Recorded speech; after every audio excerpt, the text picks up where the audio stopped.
Sabe aquela sensação de que o mercado inteiro ficou meio maluco? Que todo mundo tá vendendo uma ação que no papel parece ótima, Sei bem como é. com bons lucros, pagando dividendos gordos, Exato. e mesmo assim, o preço não para de cair. É exatamente sobre essa esquizofrenia do mercado que a gente vai conversar hoje. De um lado você tem os fundamentos da empresa, os números, o balanço. Do outro, o sentimento, o medo, a euforia. Pois é. E o nosso objetivo aqui é justamente tentar separar o ruído da realidade.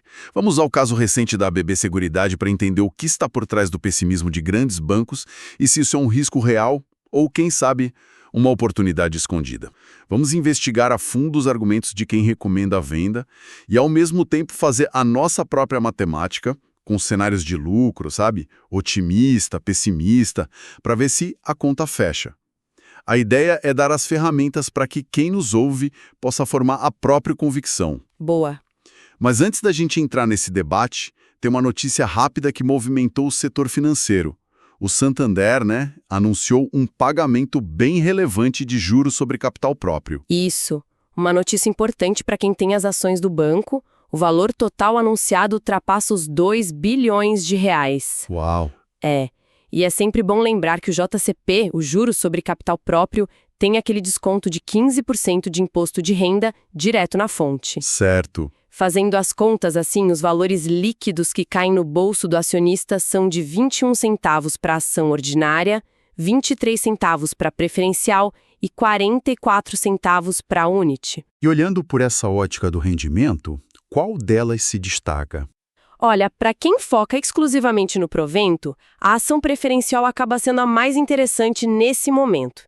Ela gera um rendimento de 1,32% só com esse anúncio. E as datas são bem próximas, né? Sim, o que é ótimo. A data limite para ter direito ao provento, a chamada Datacom, é 20 de janeiro. E o dinheiro já entra na conta a partir de 5 de fevereiro. Esse fluxo rápido entre o anúncio e o pagamento é um ponto muito positivo. E essa notícia do Santander já nos dá um gancho perfeito. O mercado adora a previsibilidade dos grandes bancos, mas às vezes se assusta com outros setores, como o de seguros. Que é o nosso tema principal hoje. Exato. E isso nos leva diretamente à BB Seguridade. A empresa, uma das queridinhas dos investidores de dividendos, viu suas ações caírem bastante recentemente. O que está acontecendo? Então, o gatilho para esse movimento foi um relatório bastante duro do Banco Safra. Eles não só cortaram o preço-alvo da ação em R$ 8,00. R$ 8,00. É bastante. É um corte grande. E, além disso, mudaram a recomendação para venda. Isso é um movimento muito forte.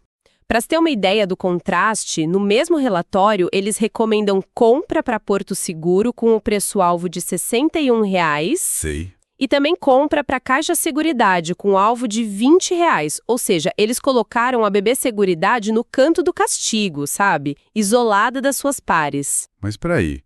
Projetar uma queda no lucro com 2 anos de antecedência para 2026 parece um chute muito longo. Até a diretoria da empresa falavam em um crescimento menor, talvez uma estabilização. Exato, foi um movimento ousado. De onde vem um pessimismo tão grande a ponto de justificar um rebaixamento tão drástico assim? Essa é a pergunta central. E a tese deles, que foi a primeira a ser tão vocal nesse sentido, se baseia em 2 pilares macroeconômicos. O primeiro, e mais importante, é a queda da taxa Selic. Claro, o resultado financeiro. Exatamente. As seguradoras ganham muito dinheiro com isso.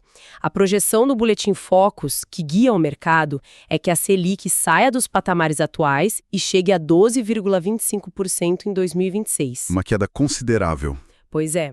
Essa queda de quase 3 pontos percentuais na conta deles tira cerca de 300 milhões de reais do resultado da companhia. Ok, o resultado financeiro vai ser menor, isso faz sentido, mas só isso explica uma recomendação de venda? Qual o segundo pilar? O segundo pilar é a inflação mais baixa. Índices como o IGPM e o IPCA mais controlados também impactam negativamente esse resultado financeiro que vinha sendo a grande estrela, né? Juntando esses 2 fatores, o relatório projeta um corte de 11% no lucro que eles mesmos esperavam para 2026. 11%? Na prática, isso significa que o lucro de 2026 seria 5% menor que o de 2025. É a primeira vez que alguém coloca na mesa a possibilidade de o lucro encolher. Entendi. A narrativa é que a festa do resultado financeiro acabou, ou pelo menos vai diminuir muito, e isso assustou todo mundo. E essa não é uma visão completamente isolada, certo? Não, não é. O JP Morgan também rebaixou a recomendação, embora com uma visão um pouco menos pessimista. O ponto é que o Safra deu o primeiro passo e o mercado seguiu o sentimento. Criou-se uma nuvem de incerteza sobre o futuro. Agora chegamos na parte que eu estava mais curioso para entender.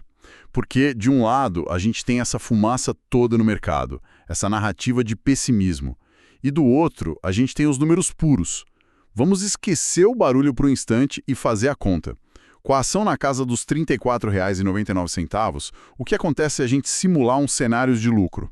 Ótima abordagem. Vamos usar um indicador simples e poderoso, o preço-lucro, ou PL. Vamos criar 3 cenários. Cenário número 1, o otimista. Digamos que a empresa surpreenda e entregue um lucro de 9 bilhões de reais. Que era a expectativa antes, né? Exato. Com o valor de mercado atual, isso nos daria um PL projetado de apenas 7 vezes. 7 vezes? Isso é baixo, mas quão baixo comparado ao histórico da própria empresa? Então, se a gente conecta isso ao quadro geral, seria o menor PL de toda a história da BB Seguridade desde que ela abriu o capital. A média histórica dela é negociar perto de 12 vezes o lucro. Nossa!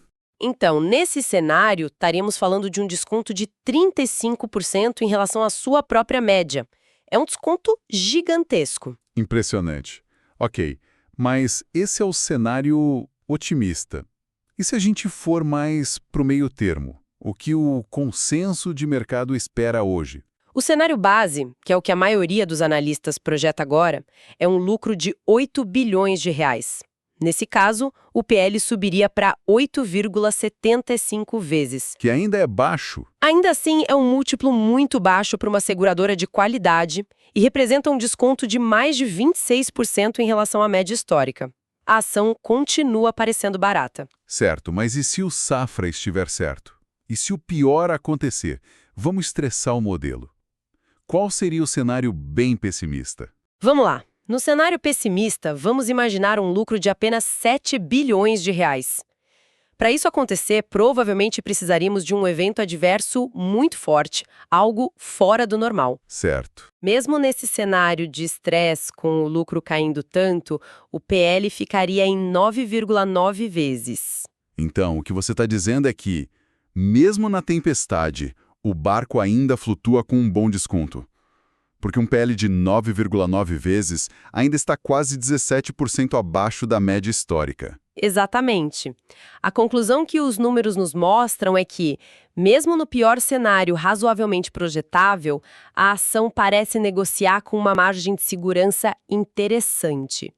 E isso nos leva a uma contradição gritante. É aqui que a história fica boa.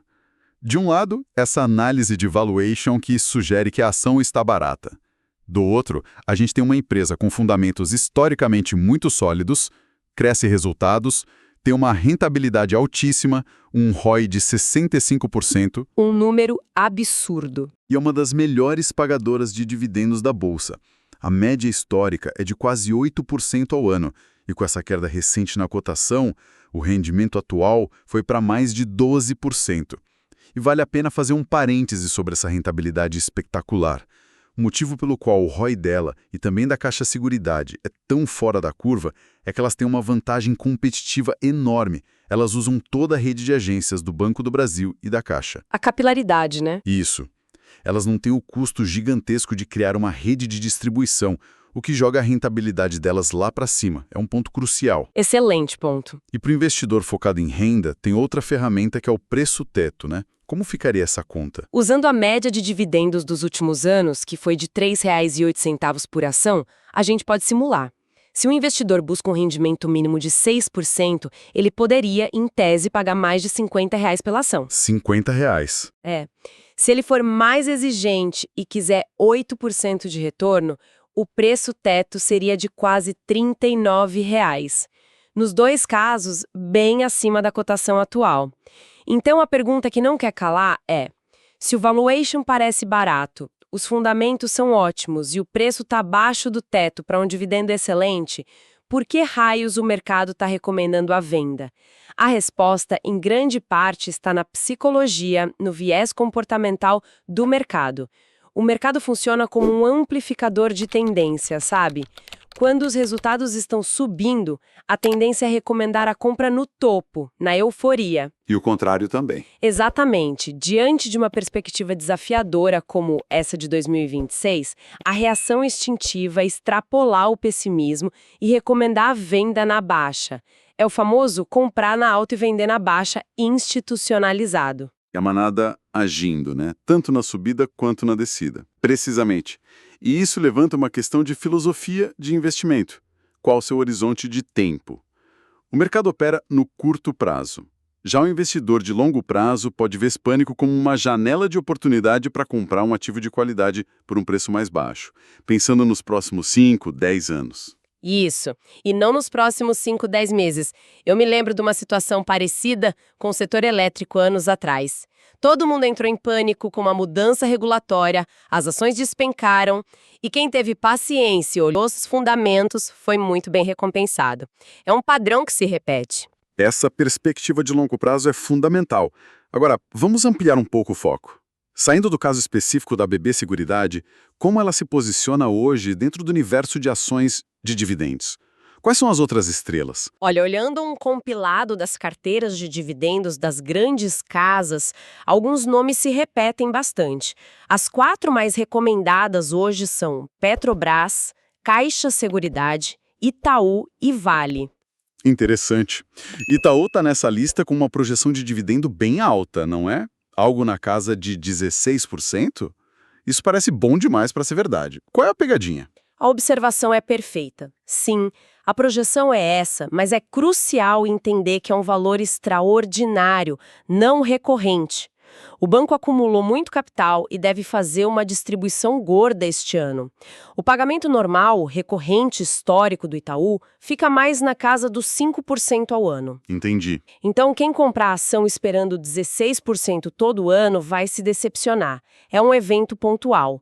A Vale também aparece com uma expectativa alta, perto de 14%, mas aí já entramos em outra seara de volatilidade. E a Vale, que também está nessa lista, me parece um caso interessante para comparar com a BB Seguridade, não? É uma comparação excelente. Assim como a BB Seguridade, a Vale vive sob o humor do mercado, mas por uma razão diferente: o preço do minério de ferro na China. Certo. As duas são empresas robustas, líderes com capacidade de gerar muito caixa. No entanto, o preço das ações reflete mais o medo de curto prazo do que o valor fundamental de longo prazo. São 2 exemplos perfeitos do tema de hoje. E, além dessas gigantes, que outros nomes aparecem com frequência? Dimensões a empresas do setor de serviços públicos. Sim, outra seleção comum inclui empresas como Taesa, Sanepar, Copasa e ISA Energia, que é a Transmissão Paulista. Para as elétricas, Taesa e ISA, a expectativa é de continuidade. Devem manter pagamentos sólidos, com rendimentos entre 8% e 10%. Já para as de saneamento, Sanepar e Copasa, o rendimento percentual pode ser um pouco menor, não porque elas vão pagar menos, mas porque as ações delas subiram muito. E quando o preço sobe, o percentual de rendimento cai. Faz todo sentido. Agora, voltando para fechar o nosso caso de estudo, a BB Seguridade. Com todo esse pessimismo focado lá em 2026, como fica o dividendo que o investidor vai receber no futuro próximo? Esse é o pulo do gato. O dividendo que a BB Seguridade vai pagar no início de 2026, anunciado em fevereiro, é referente ao lucro gerado em 2025. Ah, o resultado do ano anterior. Exato! E o resultado de 2025 foi muito forte. Ou seja, o primeiro grande pagamento de 2026 tende a ser bem robusto.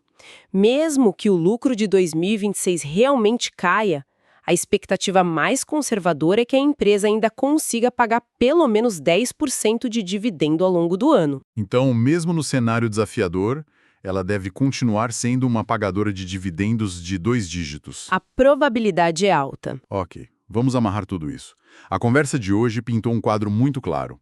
O mercado está vendendo o BB Seguridade hoje por medo do que pode acontecer em 2026. Mas a matemática, o valuation, nos mostra que a ação já negocia com um desconto considerável, mesmo que o pior cenário se concretize. É o conflito clássico entre a emoção de curto prazo e a razão de longo prazo. Exatamente. É a definição perfeita, e eu adicionaria uma reflexão final. Situações como esta forçam quem investe a se posicionar, a definir sua identidade. Você quer ser a pessoa que reage às manchetes, que segue o fluxo, ou quer ser a pessoa que usa essas mesmas manchetes como um ponto de partida para uma investigação mais profunda? Baseada nos próprios cálculos e com um horizonte de tempo maior, né? Isso. Que vai além do próximo balanço trimestral. Não há resposta certa, mas é uma escolha de filosofia. Excelente ponto. E para encerrar, deixo uma provocação para nossa audiência. Considerando que o pessimismo do mercado frequentemente cria oportunidades para quem tem paciência, qual outra empresa hoje, que está sendo punida pelo sentimento geral do mercado, poderia, na verdade, esconder um valor fundamental que só se revelará com o tempo? Hoje, temos um caso fascinante na mesa. A BB Seguridade, as ações da empresa estão em queda depois de alertas de grandes bancos como Safra e JP Morgan. E a pergunta que intriga o mercado é se estamos diante de um risco real ou, quem sabe, de uma oportunidade disfarçada. A questão central é essa. A projeção de lucros menores, puxada por um cenário macroeconômico que parece mais difícil, é um sinal de que o melhor já passou? Ou o preço atual da ação, em meio a todo esse pessimismo, é, na verdade, um ponto de entrada subvalorizado para quem foca no longo prazo? Eu defenderei que, apesar dos desafios que a gente vê no horizonte, a avaliação atual da empresa oferece uma margem de segurança que a torna uma oportunidade de investimento bastante atraente. E eu vou argumentar que os riscos macroeconômicos, somados a sinais claros de enfraquecimento operacional, justificam sim a cautela e essa recente reavaliação negativa do mercado. Olha, para mim, a reação no mercado é claramente exagerada. A tese de investimento se sustenta nos números, sabe? A empresa tem uma rentabilidade, excepcional, com um retorno sobre o patrimônio ROI médio de 65%. Isso é um número estratosférico, que reflete um modelo de negócio que não exige grandes investimentos para crescer, gerando muito caixa. Mesmo no pior cenário projetado, com um lucro de 7 bilhões de reais lá em 2026, a ação negocia com um indicador preço-lucro, ou seja, o preço da ação dividido pelo lucro esperado, quase 17% abaixo da sua média histórica. Com a cotação atual de R$ 34,99, o retorno com dividendos passa de 12%. O pessimismo criou um desconto que me parece excessivo. Certo, mas essa visão de que é apenas pessimismo ignora a mudança fundamental que está acontecendo. A análise do Safra, por exemplo, é a primeira a projetar uma queda nominal de 5% no lucro para 2026. E por quê? Por fatores bem concretos. A queda da taxa Selic impacta diretamente o resultado financeiro, que é basicamente o rendimento que a seguradora obtém ao investir o dinheiro dos prêmios antes de pagar as indenizações. Com juros menores, essa receita extra diminui drasticamente, e era ela que vinha turbinando os lucros. Somado a isso, o lado operacional já mostra fraqueza. O seguro rural, que é o carro-chefe, teve uma queda de 23%. Não é pouca coisa. Mas esses fundamentos que você menciona não estão justamente sendo superestimados pelo mercado? Um preço-lucro projetado entre 7 e 9 vezes para uma empresa com essa qualidade e essa capacidade de geração de caixa já não precifica boa parte desses desafios? Isso soa como uma reação exagerada, um caso clássico de viés comportamental onde o medo leva o mercado a vender na baixa, né? Eu discordo que seja viés. É uma reavaliação de premissas. Esse PL histórico que você cita como referência foi construído num ambiente de juros e inflação completamente diferente. Usar essa mesma métrica agora, num cenário de Selic em queda, não seria um erro de premissa? O que as casas de análise estão fazendo é justamente ajustar seus modelos para uma nova realidade, uma onde o motor do resultado financeiro não vai ser tão potente. Aquele dividendo de 12% é atraente, claro, mas ele vem de lucros passados. A grande dúvida é a sua sustentabilidade. Olha, esse argumento não se sustenta para mim, porque mesmo com uma redução, a expectativa é que a empresa continue sendo uma excelente pagadora de dividendos. As projeções apontam para um retorno de pelo menos 10% em 2026. E não podemos esquecer o curto prazo. O pagamento a ser anunciado em fevereiro, referente a 2025, vai ser forte e garante um fluxo de caixa robusto para o investidor. A queda na cotação já compensa e muito o risco de uma pequena redução nos proventos lá na frente. Mas essa confiança toda no dividendo futuro depende de uma performance que já está se erodindo. As quedas no seguro rural e no prestamista não são triviais. São sinais de alerta na operação principal. A empresa obviamente se beneficia da capilaridade gigantesca do Banco do Brasil, mas a performance em si está enfraquecendo. Focar só na avaliação histórica e nos dividendos passados pode ser uma armadilha de valor, sabe? Onde se compra algo que parece barato, mas cujos fundamentos que sustentaram aquele valor estão se deteriorando. Resumindo minha posição, a queda da BB Seguridade abriu uma janela de oportunidade. As métricas de avaliação, mesmo em cenários mais pessimistas, indicam que a ação está, sim, subvalorizada, oferecendo uma margem de segurança para a investidora paciente que busca uma empresa de altíssima rentabilidade geradora de renda. E do outro lado, o que a gente tem? Os ventos contrários da macroeconomia. Eles são reais. O impacto no resultado financeiro é inegável. E isso se soma a uma operação que já fraqueja em linhas importantes. Como ignorar isso? A postura do mercado não me parece irracional, mas sim uma análise de risco prudente diante de um futuro que, sem dúvida, será mais desafiador. No fim, a divergência central está em como ponderar o valor já demonstrado pelos múltiplos atuais contra os riscos que se desenham no horizonte para os resultados futuros. Exato. E compreender a fundo ambas as perspectivas é essencial para analisar a complexidade de se investir na companhia nesse exato momento, com muitos outros pontos a serem explorados nos dados. Esse estudo não constitui nenhum serviço de análise ou recomendação.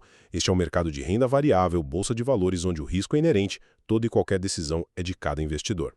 Um abraço e até a próxima.